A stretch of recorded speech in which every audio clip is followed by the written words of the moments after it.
entraîné par Nick Mallette et son adjoint Steve Mihan. Sur le banc des remplaçants, chez les avants, un changement de dernière minute. Pierre Rabadan, 39 de fièvre, a laissé sa place à Raphaël Géchou, Pablo Lemoine, Arnaud Marchois et Benoît Auguste. Et pour les trois quarts, Ignacio Corletto, David Scrella et Grégory Mahé, le jeune demi de mêlée venu de Toulouse. Voilà pour la composition de l'équipe du Stade français. Steph, laisse-nous gagner. Petit clin d'œil à Stéphane Glas qui sera dans le camp d'en face, mais les supporters vergéliens l'adorent évidemment. La composition du CSBJ, pilier droit Pascal Perron, au talonnage Federico Pucciarello, pilier gauche l'international Olivier Milou. Deuxième ligne avec le capitaine Pierre Rasky et le jeune international Pascal Papé. Troisième ligne centre, on grandit l'alignement avec Julien Bonner, international lui aussi. Sébastien Chabal, le perforateur numéro 7, Alexandre Bias numéro 6. Charnière classique côté bergelien, Christophe Le Suc tient bien sa place, c'est un ancien du Stade français. À l'ouverture, ce sera Benjamin Boyer. Au centre, le néo-zélandais Glenn Davis avec David Venditti. Aux ailes, Jean-François Cooks, numéro 11, Anthony Forrest à l'aile droite. Et à l'arrière, le buteur, le grand buteur de cette équipe, Alexandre Péclier, bourgueur, entraîné par un Laurent Seigne très détendu aujourd'hui. Les remplaçants, Petrilli, Bonnet, Stolz, Cabello pour les avants. Pour les trois quarts, le Sud-Africain Esteruizen, Florian Fritz et Michael Forrest. Il nous reste à découvrir tous les arbitres qui sont nombreux aujourd'hui. Autour de monsieur Darrière, messieurs Massiello, Thomas, Clos et Monteux. Et il faut ajouter monsieur Gillet qui sera l'arbitre vidéo, car il y a du vidéo arbitrage à partir des demi-finales. On vous en reparlera. Tous les clubs de la région, qui est une grande région de rugby, sont mobilisés pour cette demi-finale. Frédéric. Oui, 2 secondes juste avant le début du match avec Laurent Seigne. Vous êtes sorti du vestiaire pour les dernières minutes. C'est un moment qui leur appartient à vos joueurs. Oui, non, mais complètement. Puis j'y tiens absolument que passe les 10 dernières minutes ensemble. Je crois qu'ils ont des choses à se dire ensemble. Je crois qu'ils leur sont propres et c'est vraiment un moment auquel je tiens énormément. C'est une sensation que vous aviez oubliée, vous, une demi-finale? Mais on en a joué, monsieur, en tant que joueur et en tant qu'entraîneur aussi. Non, bien sûr, non, c'est un moment tellement exceptionnel. Et puis j'espère qu'on va vivre de grandes choses cet après-midi. Merci Laurent et bon match. Allez Laurent Seigne, là il est plus tendu que tout à l'heure. Philippe, on va revoir les points forts de ces deux équipes. Quelques points forts que vous avez sélectionnés pour continuer à rentrer dans ce match. Oui, avec à Paris, donc Patrick Tabaco, le grand numéro 8 international. On sait que les Parisiens ont un alignement impressionnant. Ils ont souvent gêné énormément les équipes adverses. Il faut savoir qu'en face, il y a aussi un alignement important. Donc ça va être très intéressant de voir ces différentes touches. Rampe de lancement très importante. Pardon Philippe, il y a Lagui qui nous appelle. Juste pour vous dire que quelques groupes de pluie ont fait leur apparition. Donc, pour faire un complément d'information sur la météo que je vous ai dit tout à l'heure. Je crois qu'on est prêt à sortir. Alors on va bousculer notre conducteur. Oui. On vous laisse profiter dans l'ambiance, comme on aime bien le faire sur Canal, du couloir de Gerland. On se retrouve pour la sortie des équipes sur la pelouse.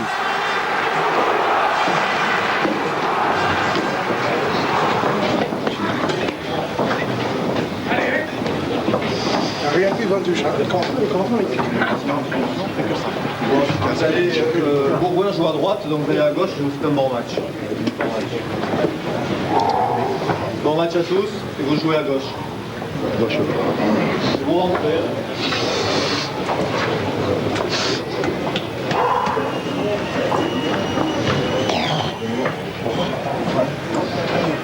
On arrive, on se met pas ça à eux. Peut-être 4-4. Regarde, on a vu du 4-4, on sait où on se place.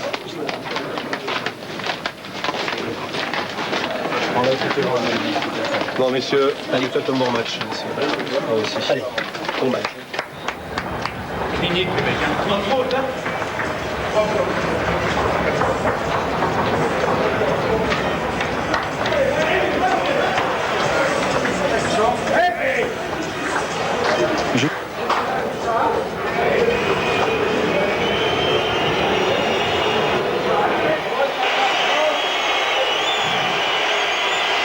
Sortie de l'équipe championne de France en titre, le Stade français, qui avait remporté sa demi-finale l'an dernier contre Biarritz à Bordeaux pour aller chercher le bouclier de Brennus contre le Stade toulousain au Stade de France.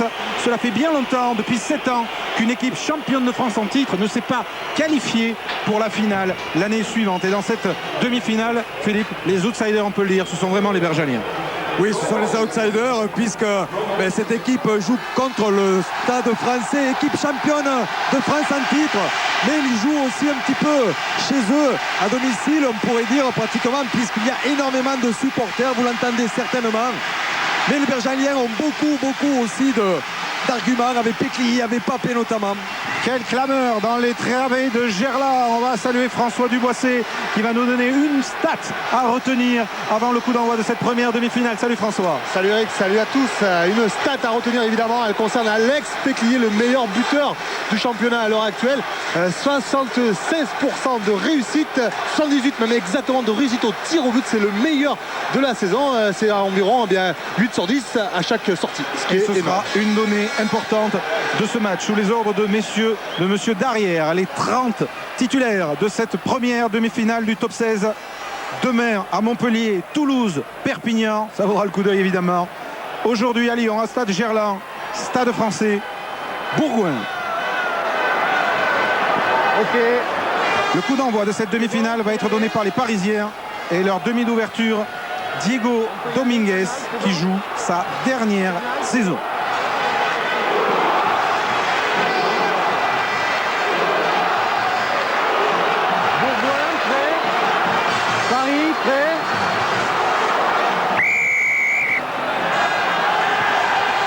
Avec un coup d'envoi bien haut frappé par Diego Dominguez pour lancer cette demi-finale. C'est déjà chaud sur ce premier ballon récupéré par les Parisiens. Mauro Bergamasco pour son demi de mêlée. Pichotte. Dominguez, c'est la première attaque parisienne avec l'ancien bergérien Stéphane Glas qui tape par-dessus la défense et le rebord expédie ce ballon en touche sur la ligne des 22 mètres dans le camp de Bourgoin. Oh, ça commence vraiment en tambour battant là, avec une prise des balles difficile pour les Bergaliens parce qu'il y avait une grosse pression parisienne sur ce très haut coup de pied. Ce haut ballon dès le coup d'envoi. Le lancer pour Federico Pucciarello. Le talonneur bergalien. Alignement raccourci par Bourgoin. Capté par Chabal, non dévié par Oradou. Finalement, c'est Bonner, je crois. Oui, c'est Bonner qui a pris le numéro 24 oui, voilà. Du numéro 8. Merci, vrai. Il y a un numéro 24, effectivement. C'est Julien Bonner. Alors que Christophe Lossuc peut servir Péclier. Dégagement de Péclier malgré la montée de Tabaco.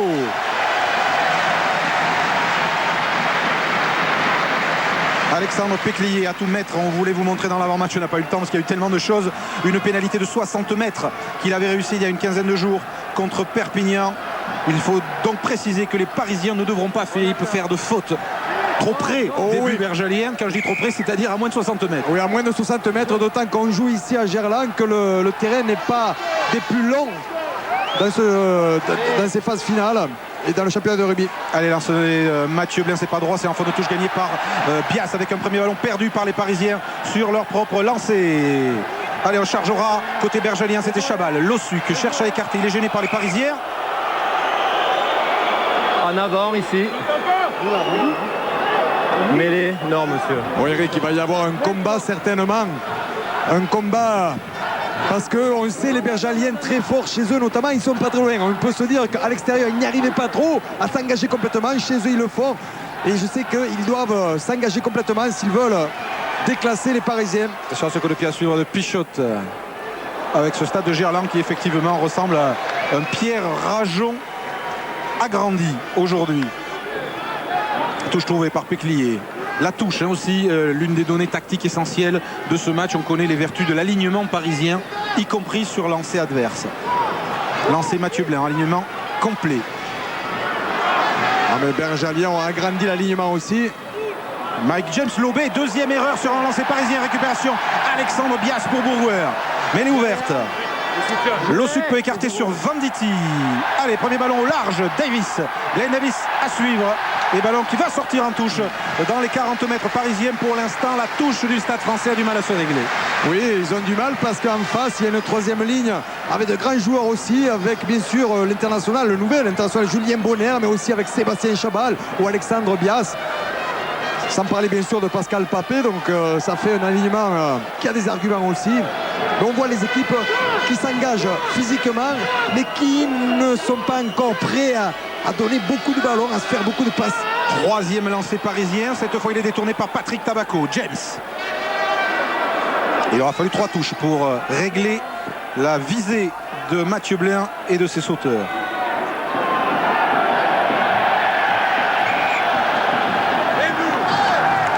parisienne. Et mêlée, introduction Bourgouin. Au grand plaisir des plus de 20 000 supporters bergaliers massés dans Gerland. Voilà une belle prise de balle là de Patrick Tabaco. Derrière, bon, Laurent Sey me disait que le jeu debout allait être très important et on l'a vu là, hein, c'est un ballon gagné par les Bergaliens sur un ballon porté adverse. Avec Bonner pris par Bergamasco derrière cette mêlée, le numéro 24 de Bourgouin, ça sort pour Lossuc. Lossuc avec Benjamin Boyer qui cherche à passer, il est plaqué par Dominguez. Non, il y a un avant. En avant sur le plaquage. Ah, ça manquait un petit peu de soutien là sur Benjamin Boyer. Restez bien debout, je vous prie. On va revoir Benjamin Boyer qui joue très souvent à hauteur, très près en fait de la défense adverse. Et là, malheureusement pour eux, c'est un petit en avant. Et introduction, Agustin Pichot qui a été préféré par Nick Mallet à Grégory Mahé pour cette demi-finale. Le demi de mêlée de l'équipe d'Argentine. Pichot passe plongée sur Liebenberg. Il est dans ses 22 mètres. Et Brian Liebenberg ajuste à sa façon un grand coup de pied qui ramène le jeu largement dans le camp de Bourgouin. Liebenberg, il avait fait d'énormes phases finales l'an dernier. Il n'était pas international à l'époque. Il ne l'est devenu, alors qu'on se chauffe un peu là entre Pucciarello et Blain. Il ne l'est devenu que dans les matchs préparatoires à la Coupe du Monde quelques mois plus tard. Il y a un petit match entre les deux premières lignes. Hein. Ouais, mais bon, et ça ne fait que commencer. Oui, parce que là aussi c'est un secteur de jeu essentiel. C'est essayer mais d'assommer un petit peu quelque part l'équipe adverse. Okay. Pas devant, hein, on a vu le drapeau du juge de touche. Ouais. Philippe, Eric, vous parliez du combat entre les deux premières lignes. Tout à l'heure, Laurent Seigne est allé voir Monsieur Darrière et lui a parlé, lui a dit qu'il avait vu certaines choses sur la position en mêlée des premières lignes parisiennes. Donc Monsieur Darrière est allé voir les Parisiens qui ont eux-mêmes trouvé des petites choses à redire sur le positionnement des premières lignes bergaliennes. Donc du même coup, les deux équipes savent que les autres ont parlé les unes sur les autres. Donc ça doit pas nuire à l'ambiance. On va surveiller les mêlées de près alors.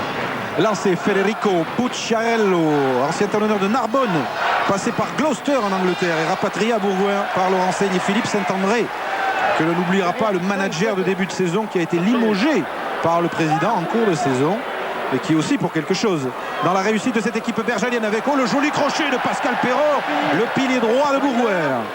Mêlée ouverte, Lossuc, pénalité pour les Bergaliers. Il est arrivé sur le côté. Joué vite par Christophe Lossuc, l'ancien parisien. Un autre ancien parisien, c'est David Vanity, plaqué par Bergamasco. Jouez l'avantage. Mêlée ouverte, Lossuc côté fermé, la charge de Raski, le capitaine de Bourgoin. Il y a un avantage encore pour les Bergalières. Jouez l'avantage encore. Lossuc, Boyer, petit coup de pied par-dessus la défense parisienne. Liebenberg à la réception. Et Monsieur Darrière, il ne revient pas à la faute précédente. Derrière. Il avait annoncé avantage terminé. Pichot, Dominici. Il est serré de près par la montée défensive des Bergaliers, accroché par Chabal, son compère de l'équipe de France. Pichot, Dominguez échappe à Bias. Il est pris quand même par le plaquage de Pascal Papé. Gros pressing, énorme pressing là. Pichot va essayer de jouer le coup, il est pris. Avec le soutien de Peter de Villiers. Derrière. On vous avait parlé de combat, il y a du combat dans ce début de match. Passe de Mathieu Blair et dégagement de Brian Liebenberg qui ne va pas trouver la touche alors qu'il y a un casque isolé. Ils se sont gênés, Lossuc et Péclier. Montée parisienne, alors beaucoup de pieds d'Alexandre Péclier avec au sprint Bonner, attention. Liebenberg, le premier contré qui profite. Anthony Forest qui va aller inscrire le premier essai du match. Anthony Forest, premier essai de Bourgouin sur un contre. Voilà cette demi-finale lancée et bien lancée. Oui, avec un pressing vraiment énorme, très impressionnant de la part de 15 Bergaliens. Et les Parisiens n'ont pas trop de solutions, sauf que d'essayer de jouer individuellement, mais pris toujours dans les taux des Bergaliens. C'est par le jeu au pied. Et là, c'est Brian Liebenberg qui n'avait pas trouvé la touche. Derrière, il veut dégager sous la pression toujours. Et il y a un contre. Et du contre, c'est Forest qui va marquer derrière les poteaux. On rappelle la règle, Philippe, pas d'en avant sur un contre, bien évidemment. Bien sûr. Et c'est d'Anthony Forest pour Bourgouin que va essayer de transformer Alexandre Péclier face au poteau. Voilà une demi-finale qui démarre bien avec les champions de France en titre menés au score sur ce contre et cet énorme pressing des Bergaliers. On a vu un sprint monumental de Julien Bonner. Frédéric. Oui, je suis avec Laurent Seigne qui préférait parler avant la transformation parce qu'après il a des choses à dire. C'est l'entame de match parfaite, Laurent? Effectivement, je crois qu'on a quelques petits détails à régler, notamment au niveau de l'entame de la mêlée, parce qu'il la déclenche plutôt que nous. Mais après, je crois qu'on a de vraies intentions aujourd'hui, et je crois que bon, elle se confirme. Merci Laurent. Bourgoin qui mène 7-0 avec la transformation d'Alexandre Péclier. Mais Bourgoin qui mène aussi sur l'ensemble de la saison 2 victoires à 0. Rappelons que les Bergaliens étaient venus gagner au stade Jean-Bouin lorsque les Parisiens étaient privés de leurs internationaux pendant la Coupe du Monde. C'est parti de là, pourtant, d'une mésentente. Petite mésentente, manque de communication entre les deux joueurs. Malgré tout, le ballon a été bien récupéré par Péclier et de ce judicieux coup de pied, il y a eu cet essai. Et Bourgoin, je continue, je finis juste, avait gagné le match retour à Pierre-Rajon 18-12 contre le Stade Français. Oui, juste un mot Eric, parce que M. Darrière n'avait pas dans sa poche les cartons jaunes, les cartons verts et les cartons rouges. Il est venu le demander à son arbitre assistant. C'est dommage que je ne sais pas si on peut voir cette petite image. Attention à ce coup de pied à suivre des Bergaliens qui sont déchaînés dans ce début de match. En avant. En avant. Pour Bourgoin, c'est pas une fin cette deuxième ligne, c'est pas une fin en soi. Ils ont envie d'aller au Stade de France pour la première fois. Sans faire le boulot de François Duboisset des statistiques, on rappelle que ces 2 dernières saisons, le champion en titre a été éliminé en demi-finale. En 2002, c'était le Stade Toulousain battu par Ager. Et l'an dernier, c'était Biarritz battu par le Stade Français. Pénalité pour les Bergaliens. Alors que les ballons de supporters de Bourgoin sont rageusement éclatés par des crampons parisiens. Dans l'histoire du rugby, c'est quand même un grand classique que le champion tombe en demi-finale. C'est arrivé plus d'une fois depuis 20 ans. Et alors, on vous parlait de Péclier, de ses coups de pied de 60 mètres. En voici un en coin sur la ligne des 50. Philippe, il a une force de frappe monumentale, Péclier. Oui. On a l'impression qu'il ne force pas du tout. En fait, il a un bon équilibre. Et puis, c'est aussi un bon balancier. C'est Alex la menace pour le Stade Français aujourd'hui. 55 mètres. C'est loin, c'est très loin, c'est très en coin. Mais c'est quand même un très très beau coup de pied qui sera peut-être un petit peu court. Dans les bras d'Agustin Pichot sous les poteaux parisiens. Et le demi de mêlée du Stade Français qui dégage dans les bras de Benjamin Boyer. Charge de Bonner maintenant. Julien Bonner, 3e ligne centre de Bourgoin, mis au sol sur les 40 mètres parisiens. Pucciarello ramasse le ballon. Ça repart devant, ça va peut-être jouer au pied après parce qu'il y a beaucoup de défenseurs là sur replacés. Elles sont repoussées des Bergaliens. Lossuc pour Boyer. Chandel, non, coup de pied de déplacement de Benjamin Boyer qui va chercher la touche là-bas. Le ballon qui passe entre les jambes de Mathieu Blair et touche. Blair la joue vite, mais je me demandais s'il ne l'avait pas touché, apparemment pas. Depuis, pour le juge de touche, ils ont pu dégager les Parisiens. Ça va revenir quand même avec Péclier, Chandel, là voici, à suivre, attention dessous il y a Mike James qui a oublié son casque, charge de James, plaqué par Perron. Énorme intensité depuis 11 minutes dans cette demi-finale. Pichot, Dominguez, Liebenberg dans ses 22, dégagement de Liebenberg. Je pense que les Parisiens ont besoin de souffler, mais Liebenberg, il trouve la touche, elle est belle. Elle est même magnifique, et Lossuc en grimace. Oui, le Christophe Lossuc a été 2 fois champion de France aussi avec le Stade Français, que j'ai trouvé plutôt crispé avant le match. Peut-être qu'il pensait à ses aventures parisiennes, et puis lui aussi va quitter le club de Bourgoin-Jallieu. Donc c'est une fin de saison importante. Allez, vous parlez de Christophe Lossuc, Lossuc qui a participé aussi à la remontée du Stade Français dans l'élite. Ça a été un joueur historique du club qui aujourd'hui joue face à son ancienne équipe. Beaucoup de relations entre Alain Elias, en fait, des dirigeants et des joueurs de part et d'autre. Alignement raccourci, lancé Pucciarello, volé par les Parisiens, non, récupéré par Papé. Pas droit. Peine bleue. Oui, mêlée là pour les Parisiens. Ils ont choisi la mêlée. Voilà le gros plan de Christophe Lossuc. Attention à l'interruption. Agustin Pichot qui n'a pas été retenu par les Argentins. Ils ont laissé bien droit. Flexion stop. Pichot, Corletto, Hernandez à la disposition de leur club. Les Argentins qui jouent contre le Pays de Galles ce soir. Match à suivre sur Sport Plus. Tabaco avec Dominici qui rentre dans les 22 mètres. Mais elle est ouverte. Pichot, Dominguez, Liebenberg sauté. C'est bien fait. Essai ou pas essai? Non, essai, oui, essai dit monsieur Darrière. Essai de Juan Hernandez, l'arrière du Stade Français qui en avait planté 3 au Stade Toulousain la semaine dernière Ce qui lui a valu d'être encore titulaire aujourd'hui. Voici la réaction des champions de France en titre. Oui, c'est vrai qu'ils ont été un petit peu bousculés sur les 10 premières minutes par cette pression énorme de Bourgoin-Jailleux, mais par le coup de pied, notamment de Liebenberg, ils arrivent rapidement à jouer dans les 22 mètres le ballon adverses. en route, Philippe. Regardez, Là, tranquillement. Oui, avec là, Juan Hernandez qui va pour marquer, mais... Ah, il oublie le ballon. Il est derrière le ballon. Après, il se retourne. Oh là là là là, on n'a rien vu. On n'a rien vu. On va demander à Laurent Dom, Jérôme Pinault dans le quart, de nous repasser peut-être la loupe. Oui. Je vous ai dit qu'il y avait arbitrage vidéo sur les demi-finales, mais monsieur Darrière ne l'a pas réclamé. Non, parce que son arbitre de touche l'a accordé, il lui a dit oui, il y est. Alors qu'on a la vidéo arbitrage. Cela dit, pour l'instant, nous avec la vidéo, on n'a rien vu. Mais on va regarder la transformation de Dominguez, parce que ce qui est important, c'est que l'essai a été accordé. Et après la transformation, on verra en ralenti. Diego Dominguez, un très beau coup de pied qui passe entre les poteaux et le Stade français égalise. Stade français 7, Bourgoin 7, Philippe. Là, on va revoir. Là, il garde le ballon. Il le garde. Il le Et garde. il y a essai. Et il y a essai. Le juge de touche était remarquablement placé. Ben voilà, il y avait doute. Et il est coincé sous le coude. Oui, il est coincé, mais il n'y a pas d'en avant, puisqu'il reste bloqué. Le ballon ne part pas vers le camp adverse, donc il y a bien essai. Et on peut dire que les abonnés de Canal ont donc été les seuls à avoir l'arbitrage vidéo sur cet essai, qui était bien valable pour Marconnet et les Parisiens. Tiens, Marconnet formé au stade olympique de Givors comme Pascal Papé et Cédric Desbrosses, 3 représentants de ce petit club formateur. C'est beau et ça méritait d'être signalé dans ces demi-finales du top 16. Allez, 7 points partout. Je sens qu'on va vivre une belle après-midi de rugby. Ballon gagné Par les Bergaliens, Lossuc pour Boyer Fanditi et sa puissance de perforation. Mêlée ouverte, Lossuc, Boyer au large, mauvaise passe vers Glenn Davis et Péclier qui ne peut qu'accompagner ce ballon en touche. Ah, quelle volonté, quelle grosse volonté de part et d'autre. Alors on n'a pas eu le temps de placer une stat encore, François. Avec un très bon début de match des deux équipes, en tout cas en ce qui concerne la maîtrise et la discipline.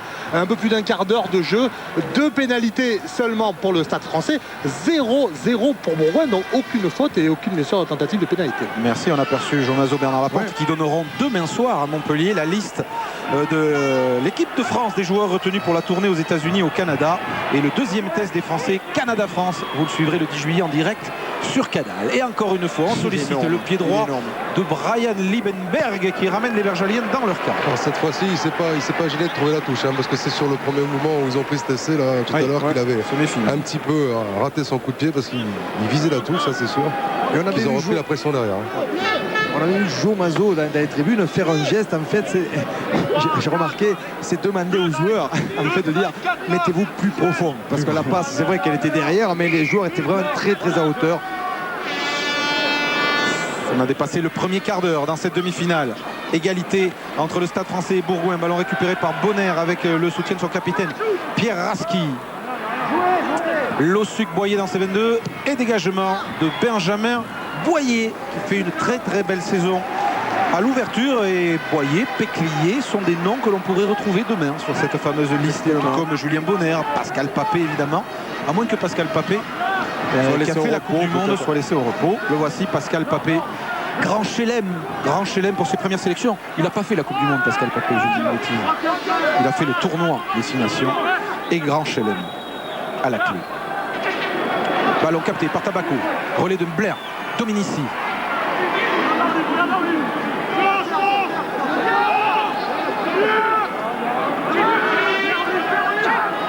Pichot écarte, Dominguez. Petit coup de pied par-dessus à destination de Liebenberg. Mais le premier sur le ballon, personne. Cafouillage, Anthony Forest à la lutte avec Brian Liebenberg qui a récupéré le ballon pour les Parisiens. Non. Si, il est où? Il est bergalien. Et la mêlée sera pour le Stade français. Où il a sa bataille au sol. Debout. Eh bien, il y aurait plus d'explication là, je pense. Bleu ici, mêlée, bleu. Introduction parisienne. Donc, on va revoir ce petit coup de pied par-dessus. Il semblait que Glenn Davis pouvait l'attraper, mais je remarque qu'il y a beaucoup d'approximations sur les réceptions quand il y a 2 bergaliens. Tabaco, départ de Patrick Tabaco qui sollicite Lombard et qui s'est fait chipper le ballon par Anthony Forest, l'auteur du premier essai pour Bourgoin.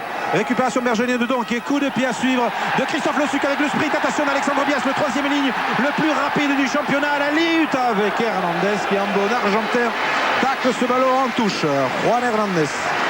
Vous voyez, on va revoir là, Thomas Lombard qui avait été très peu sollicité.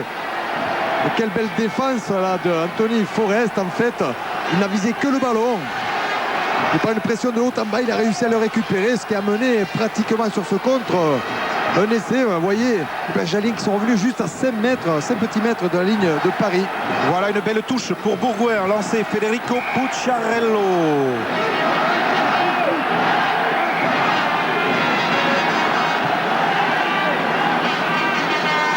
Allez, couloir respecté. Prise de balle en début d'alignement Papé. On va voir l'efficacité du Mol bergalien. Voilà, c'est pour jouer debout. Je sais que Laurent Seigne aimerait beaucoup et que les Bergaliens sont très performants là-dessus. Poussé par leurs 20 000 spectateurs et supporters. Pour l'instant, le Stade français résiste. Mais on continue de progresser côté Bourgoin. Attention, c'est un ballon d'essai. Essai ou pas. Monsieur derrière à l'œil, il est là. Il n'accorde pas. Il n'accorde pas et il demande la vidéo. Ouais. Voilà, c'est la deuxième fois dans l'histoire du championnat de France de rugby qu'un arbitre demande la vidéo. Oui, parce qu'il y avait vraiment beaucoup de monde. Il faut savoir où est situé le ballon. Entre... Il est à droite, elle a Papé. Regardez Papé à droite. Papé, est-ce qu'il... Oh, il y a une main juste dessous. Trop pas sûr. Oh là là. Je pense qu'il faudrait qu'on voit image par image quasiment si Papé a pu, parce qu'il a failli quelques centimètres près aplatir le ballon sur la pointe et il y aurait essai et après il a été repoussé. Philippe. Là on va le voir. Là pour l'instant il n'a pas touché. Il y a la main dessous. Il y a la main dessous là pour l'instant. Et ça remonte ensuite sous l'effort d'un plaqueur parisien qui est je crois Christophe Moni. Alors bon courage Daniel Gillet qui est dans une petite salle. Et c'est accordé. Comme quoi, vous voyez. Et c'est accordé, c'est le deuxième essai du match pour Bourgoin qui mène maintenant 12-7. Alors Philippe, c'est comme les décisions de justice, ça se commente pas. Oui, mais là, écoutez, il y a la vidéo, on voit une main qui est dessous.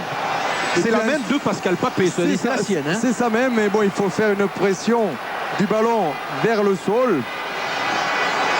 Alors là, je ne connais pas la règle. Voilà. Sur le fait, si il appuie sur sa propre main. Sur sa propre main. Ah oui, c'est une bonne question que Lagui ou Fred vont poser aux arbitres remplaçants. Si un joueur appuie sur sa propre main, est-ce qu'il y a essai ou pas? Parce que c'était la main de Pascal Papé qui était sous le ballon. On suit la transformation d'Alexandre Péclier qui passe pas. Et non. Le score, Stade français 7, Bourgoin 12, après cet essai de son international Pascal Papé, parti de ce Mol, Philippe. Oui, avec d'abord un bon coup de pied qui a mené cette touche, et puis surtout ce groupé pénétrant là, très solide autour du porteur du ballon, bien que ça s'écroule un petit peu parce qu'il y avait un Bergalien qui s'était déséquilibré, et il n'y avait pas eu de faute parisienne. Là, ils sont arrivés jusque derrière cette ligne d'essai. Eric Philippe. Oui, Papé, il avait lui le sentiment de l'avoir marqué. Frédéric. Oui, confirmation. Donc si c'est Papé qui tient le ballon, même si c'est sa main qui est entre le ballon et le terrain, l'essai est validé. Et bien voilà. Ça, ce sont les subtilités qu'on adore de ce jeu si compliqué, de ce bouquin de règles du jeu qui fait quand même 250 pages minimum. Voilà une information qu'on aura tous appris aujourd'hui. Il faut avoir le ballon. Hein, faut avoir le ballon. Et là, Papé, il n'y a rien à dire. Il avait le ballon et c'était sa mère. Deuxième essai absolument valable, comme le premier d'Hernandez. Les arbitres font un grand match aujourd'hui, on le signale. Et Bourgoin mène 12-7. Hernandez dans ses 22 pour un grand coup de soulier qui ramène le jeu dans le camp de Bourgoin. Oui, quand on ne sait pas, il faut demander. Ouais, le point avec les plaquages jusqu'à présent. Donc les défenses pas trop à l'honneur, alors que ce sont quand même parmi les deux meilleurs du championnat. 15 du côté du Stade français, 11 pour Bourgoin, ça fait peu. Pourquoi? Mais parce qu'il y a beaucoup de passes, notamment devant les défenses, et on va jusqu'aux ailes où parfois on perd des ballons, certes, mais finalement il y a peu d'affrontements, il y a peu de regroupements et c'est plutôt bien pour le jeu. Ah oui, c'est quand même spectaculaire avec cette bonne prise de balle de Julien Bonner que l'on avait vu avec l'équipe de France en Écosse pendant le tournoi. Lossuc. Boyer allonge pour Venditti, par-dessus la défense parisienne. C'est une tactique décidée côté bergalien. Venditti récupère. Mais il a gardé le ballon au sol. Certainement que lorsqu'il a récupéré, il est arrivé directement au sol. Il y a eu un Parisien qui a voulu le récupérer. Bon, il a gardé un petit peu. Le soutien est venu dans un deuxième temps. David Venditti qui a débuté à Bourgoin avec Stéphane Glas. Il était tout jeune, mais qui est aussi passé par le Stade français. Il n'a pas eu de chance, il a longtemps été blessé. Mais il avait disputé quand même la finale de la Coupe d'Europe contre Leicester. C'est comme un changement de ballon pour Diego Dominguez. C'était pas la bonne pression. Non, mais c'est un petit détail aussi qu'on oublie, mais en demi-finale, c'est le ballon de la Ligue, ce n'est plus le ballon spécifique des clubs. Alors, donc du coup, il a mis de côté, lui, le ballon qui lui sert à buter, qui rentre à chaque fois qu'il a une pénalité à taper. Il a dû la mettre, justement, ce ballon. Il a dû le mettre à la bonne pression. je crois que théoriquement, là aussi, la règle, c'est qu'on doit taper les pénalités avec le ballon Avec le ballon qui est sur le terrain. qui est sur le terrain. Mais c'est vrai que le ballon utilisé habituellement par le Stade français, qui est le ballon bi-rugby, n'est pas celui qu'il a aujourd'hui pour les demi-finales et pour la finale, qui est un ballon de Marc Gilbert.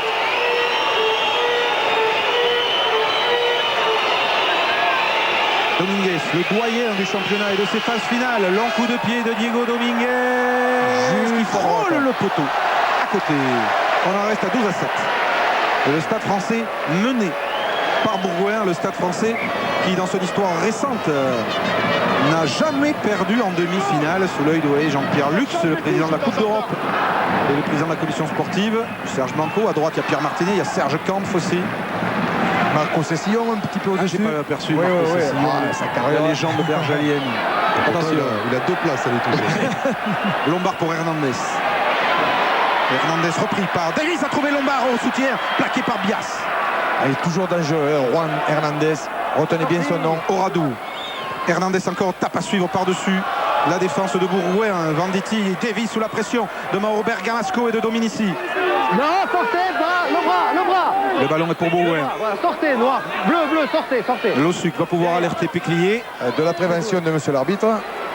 Et Alexandre Péclier donne un peu d'air à son équipe avec un coup de pied moyen pour lui. Il est comme un petit peu tendu là, Alexandre Péclier, qui a fait toute son école de rugby à Villefranche-sur-Saône, là juste au nord de Lyon. Aïe. C'est l'attitude de Juan Hernandez, tout jeune international argentin. Et qui peut jouer demi-ouverture, centre, ailier, arrière, tous les postes il peut occuper. Très bonne recrue des Parisiens cette saison. Lancé Blain. Un beau geste aussi technique avec des raffus.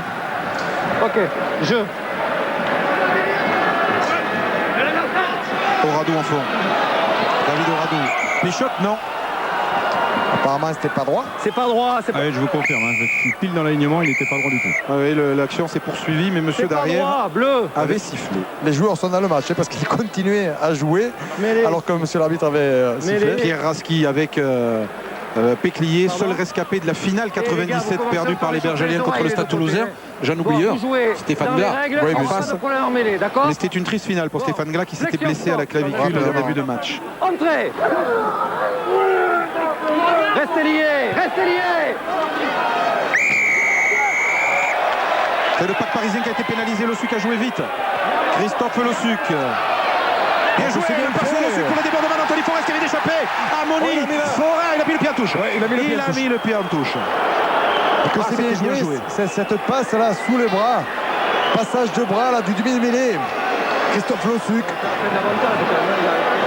Regardez, c'est un bon porté de ballon puisqu'il observe en même temps, il voit le déplacement de la défense et donc il donne le ballon au bon moment à son 3 carrel. Et puis hop, on l'a vu, il a mis juste le pied droit en touche. Rien à dire. Eric, Philippe, un petit mot avec Alain Elias rapidement. Alain, j'ai l'impression que vous êtes un peu pris sur les extérieurs quand même. Ouais, mais ce qu'il y a, on n'a pas fait une bonne entame. On a un petit problème en touche aujourd'hui avec 3 touches qu'on a perdues. Pas trouvé, voilà. Et ce qui s'est passé, c'est qu'on a pris 2 essais bêtes. On a perdu sur des ballons qu'on a perdus. Donc ça pose un problème aujourd'hui. Oui. Merci. Oui, ce qui est quand même pas dans les habitudes parisiennes, fait depuis.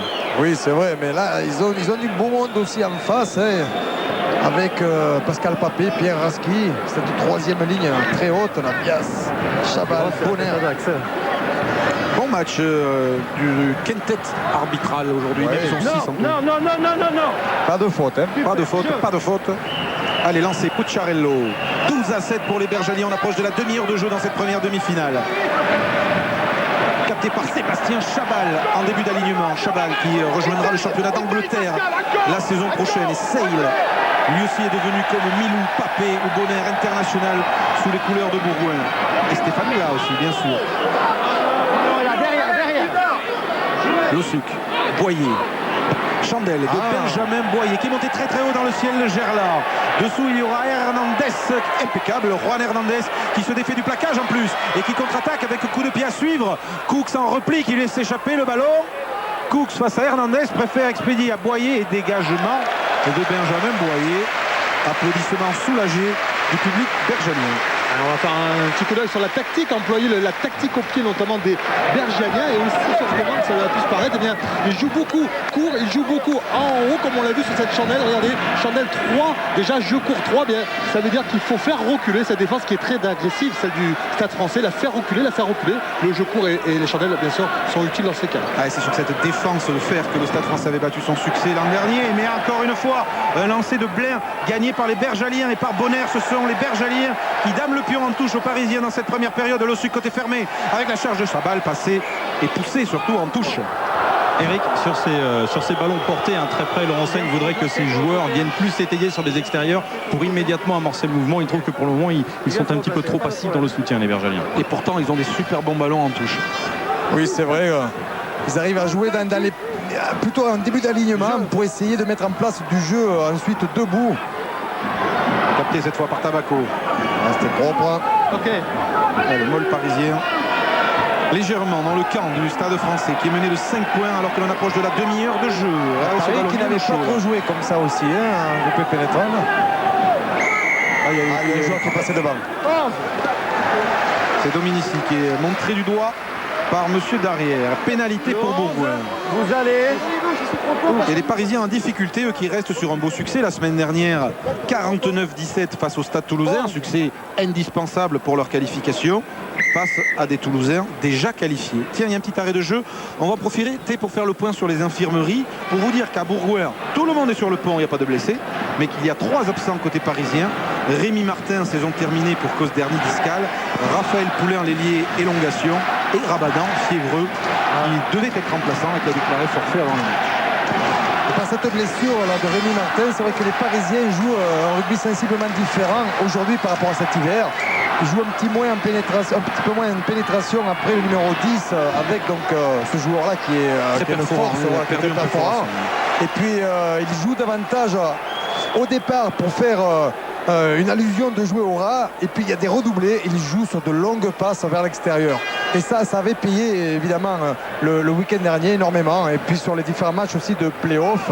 Par contre là, ils sont un petit peu plus frileux, ils sont beaucoup plus souvent dans leur 22, dans leur 30 mètres, donc ils n'ont pas trop l'occasion de pouvoir utiliser ce jeu. Touche offensive pour les Bergaliens, capté en début d'alignement, il a pris pas à 5 mètres par Pascal Papé. Attention, ce chamaille est là. Papé et Marconnet, non? Tiens, c'est amusant ça, les deux qui étaient formés dans le même petit club Givors dont je vous parlais tout à l'heure. Le jeu a continué, lui, pendant qu'on s'explique toujours. Laurent, petite image peut-être de... Ça chauffe là, voilà. Papé, Marconnet, De Villiers vient séparer. Et M. Massiello a voulu les séparer, il a failli prendre une gauche. Ah oui, du coup, il a pris du recul. Avec Peter De Villiers, là, il y a en fait et Olivier Millot sont venus séparer un petit peu tout le monde.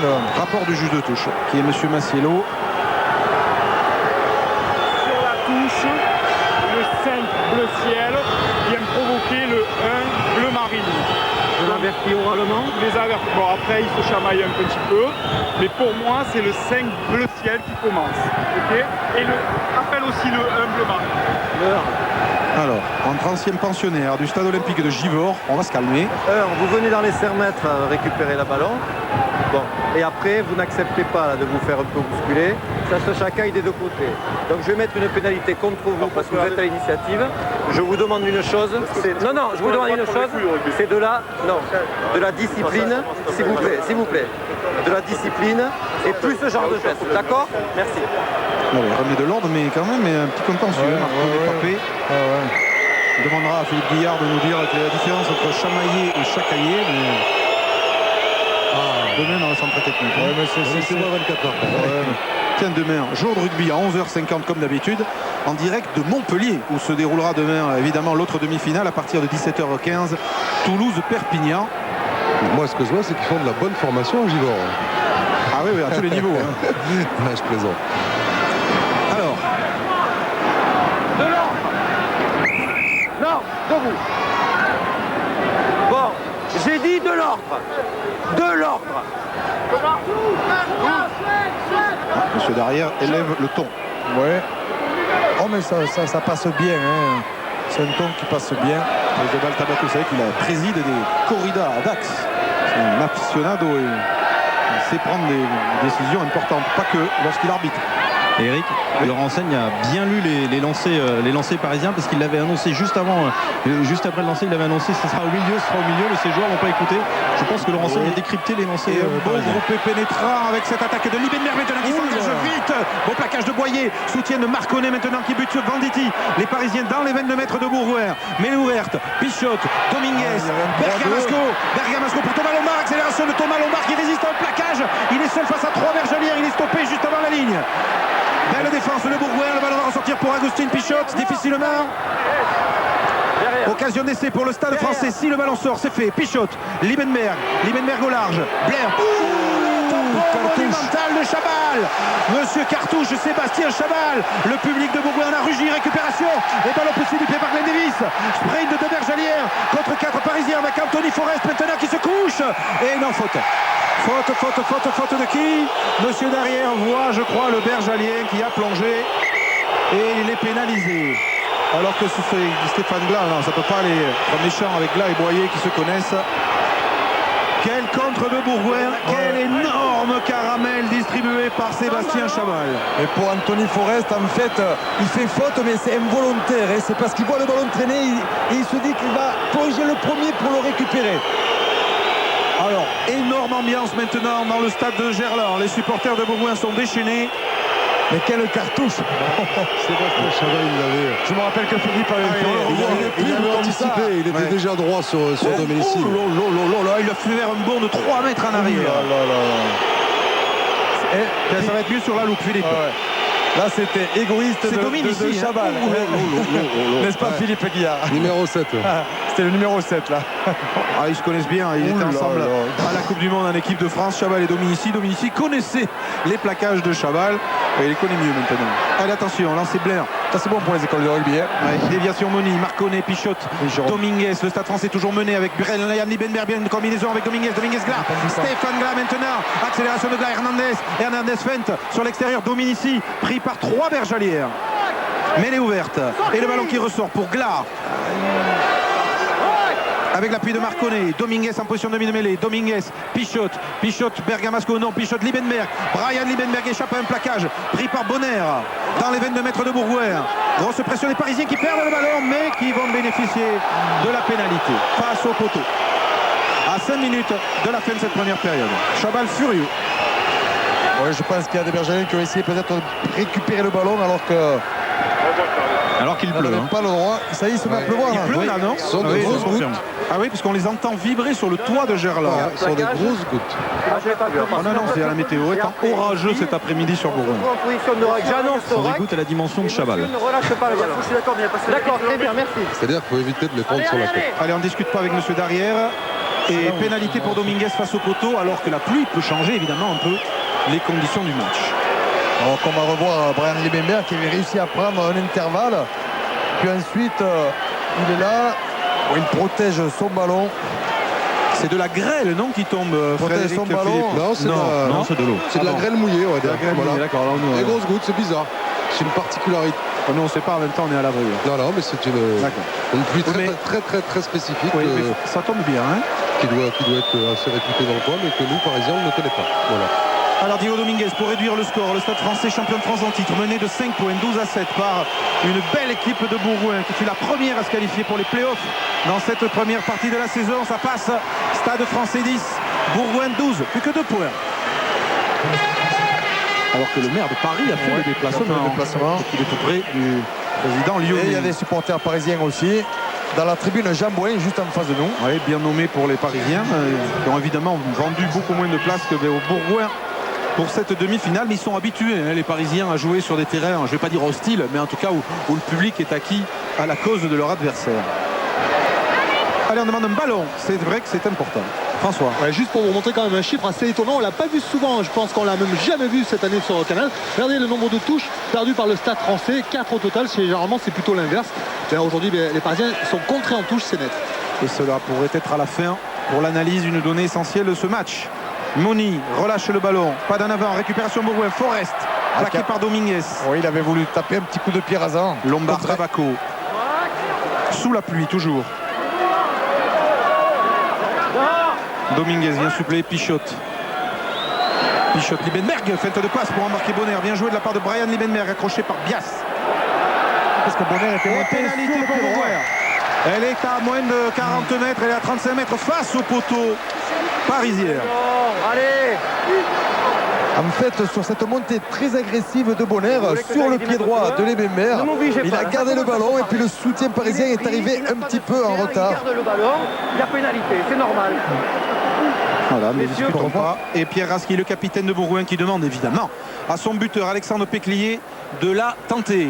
Et pendant ce temps, Laurent Saigne a dit à Benjamin Boyer de dire au gros, je reprends les mots de Laurent Saigne, d'aller contester les touches, ce qu'ils ont bien fait au début les Bergaliens, mais maintenant il dit on se trompe parce qu'on ne conteste plus les touches, il faut aller les batailler. Ouais, contester, ça vient de l'anglais, ça, conteste. Et c'est ce que vient de faire Benjamin Boyer à Pierre Rasky. Hein. Ouais, parce qu'on voit qu'il est passé par l'Angleterre, Laurent Saigne. Péclier, pour redonner 5 points d'avance à Bourgoin, le meilleur buteur, le meilleur réalisateur du championnat. Stade Français 10, Bourgoin 15. En fait, ça bataille beaucoup au sol, de façon côté bourgoin ou parisien. Et puis il y a une tolérance, il faut le savoir. Dès qu'un joueur est au sol, certains se mettent à quatre pattes, essaient de mettre le ballon entre les jambes, les genoux et l'amènent vers le sol. La règle, si on l'arbitrait vraiment précisément, il faudrait lâcher tout de suite.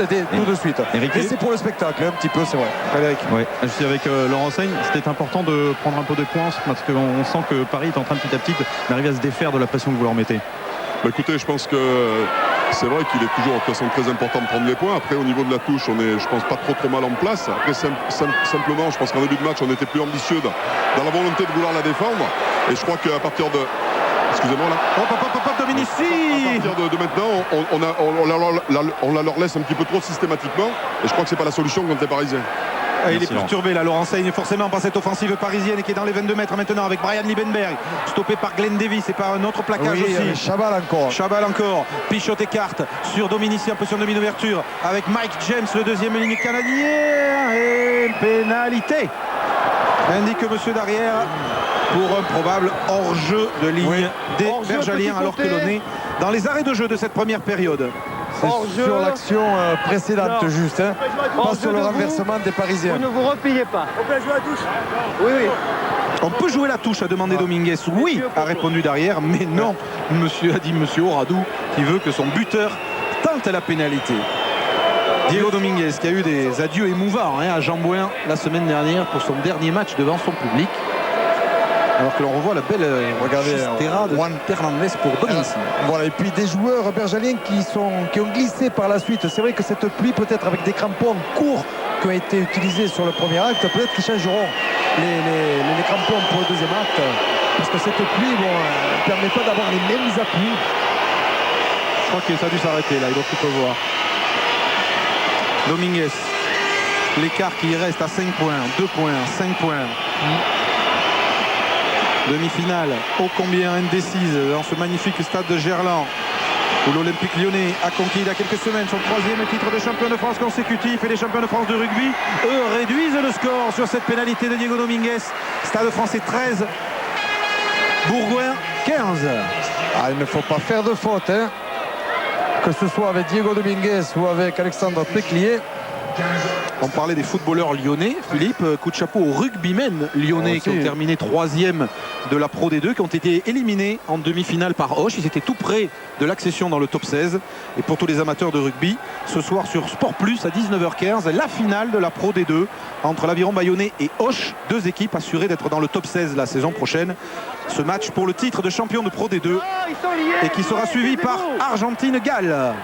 Molle parisien. Oui, Paris qui se refait dans ces molles-là de Pichot Dominguez.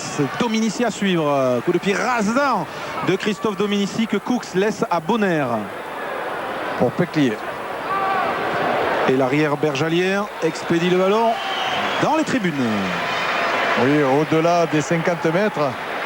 Et on voit des Parisiens qui rééquilibrent un petit peu leur jeu. Qui se font quelquefois quelques passes de plus, mais surtout là où ils commencent à devenir un peu plus dominateurs, c'est sur ces ballons portés, là où les Bergaliens avaient été dominateurs aussi en début de rencontre. Les dernières actions probablement de cette première période. 15-13 pour Bourgoin.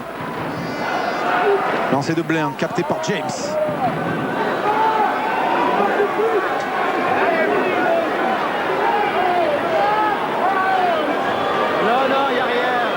Il y a eu un déséquilibre, voilà, c'est pour ça que le Mol s'est écroulé. Corrado. Ça bataille. Non, progression. Et mi-temps, sifflé par Monsieur Darrière sur ce score, 15 points à 13 en faveur de Bourgoin. L'outsider mène face au champion en titre à la mi-temps de 2 petits points. Alors, qui retrouve-t-on? Lagui d'abord. Vite fait avec Patrick Tabaco. Vous êtes bougé, hein, c'est sûr, mais vous avez la maîtrise et ils ont le punch et la hargne. Le problème, c'est qu'on perd énormément de ballons. En touche, on n'arrive pas à leur envoler. En mêlée, on n'arrive pas à enchaîner 3 temps de jeu derrière. Donc, tant qu'on n'aura pas la maîtrise sur le jeu, on ne pourra pas scorer. C'est notre gros problème à l'heure actuelle. Il faut se reconcentrer sur la conquête et assurer nos touches au moins. Merci Pat. Alors, on accompagne tranquillement les deux équipes dans le couloir de Gerland. Si Frédéric va avoir le temps d'attraper un bergalier, mais tout le monde est logiquement pressé à la mi-temps de rejoindre les vestiaires, bien évidemment. Oui, avec Pascal Pavé, cette première mi-temps, vous avez notamment bien bataillé en touche les Parisiens. C'est sûr, au niveau de la conquête, il faut qu'on les contre parce que ça c'est leur point fort. Donc on se met à l'ouvrage pour pouvoir leur gagner un maximum de ballons ou les embrouiller. On s'en sort pas trop mal, mais c'est pas suffisant. Physiquement, pas de souci. Non, physiquement pas de souci, mais par contre il faut qu'on s'applique surtout sur les renvois parce qu'on se remet la pression comme des cons à chaque fois. Merci Pascal. Pascal Papé, auteur du deuxième essai de cette équipe de Bourgoin. Philippe, on ne va pas dire qu'ils nous surprennent. Là voici l'essai de Papé qui était bien valable parce qu'ils ont fait une grosse saison, les Bergaliens. Ils tiennent tête au Stade Français. Oui, c'est vrai que sur l'ensemble de la saison, ils méritent d'être absolument là. Et puis, ils n'ont pas fait une saison avec des limites. La demi-finale, c'est quelque chose qui a été acquis d'une manière tout à fait normale au vu de ces rencontres gagnées. Et puis, ils peuvent prétendre toujours, et on le voit sur la première mi-temps, aller en finale et pourquoi pas faire mieux encore. C'est une équipe qui a des arguments, on l'avait dit un petit peu, on le voit sur cette première mi-temps. Quel pressing d'entrée pendant 10 minutes, ça a perturbé complètement les Parisiens. Par la suite, ils ont réussi à organiser un petit peu plus leur jeu autour de groupés pénétrants. On le laissait très fort. Et Paris, dans les 10 dernières minutes, 15 dernières minutes de la première mi-temps, s'est refait un petit peu. Lui aussi s'est réorganisé autour de ballons portés. Mais la pression est venue et les sensations sont venues d'abord de Bourgoin-Joyeux. On revoit ici le premier essai d'Anthony Forest sur ce contre sur Brian Liebenberg et Bourgoin qui a quasiment fait la course en tête tout au long de cette première période. Oui, parce qu'ils ont joué beaucoup dans le camp adverse, c'est vrai, aussi par un jeu de ballon porté. Et puis les Parisiens sont revenus dès qu'ils l'ont pu par le jeu au pied de Brian Liebenberg notamment, dans les 22 adverses ou dans le camp adverse. Mais sinon, dans le jeu, c'est plutôt les Bergaliens qui ont essayé d'animer sur le premier acte. On a vu des Parisiens aussi très dangereux. Et ils ont failli marquer à mon avis tout à fait au coin après une attaque en première main. Donc ça veut dire qu'il y a des arguments. Un peu de timidité dans un premier temps. C'est dû certainement à une certaine pression. Mais maintenant, les deux équipes sont vraiment dans le match. Alors oui, c'est une belle première demi-finale à laquelle on assiste aujourd'hui à Lyon. Demain à 17h15, rendez-vous donc à Montpellier pour cette deuxième demi-finale qui opposera le Stade Toulousain à Perpignan. Pour la commenter avec nous, Fabien Galtier, dont ce sera l'un des derniers matchs comme consultant, puisque Max Guazzini, vous l'avez entendu tout à l'heure, a annoncé hier que Fabien Galtier entraînera le Stade Français pour les 3 prochaines saisons, probablement épaulé par Steve Mihan, l'actuel adjoint de Nick Mallette, et par Fabrice Landreau, l'un des hommes importants du club aussi. Fabien Galtier commentait tout à l'heure, vous l'avez entendu, avec Pierre Buet, Nouvelle-Zélande, Angleterre, à Canal. Pierre Buet en a profité pour le rencontrer, lui poser quelques questions en attendant la conférence de presse qu'il livrera avec le Stade Français lundi. On écoute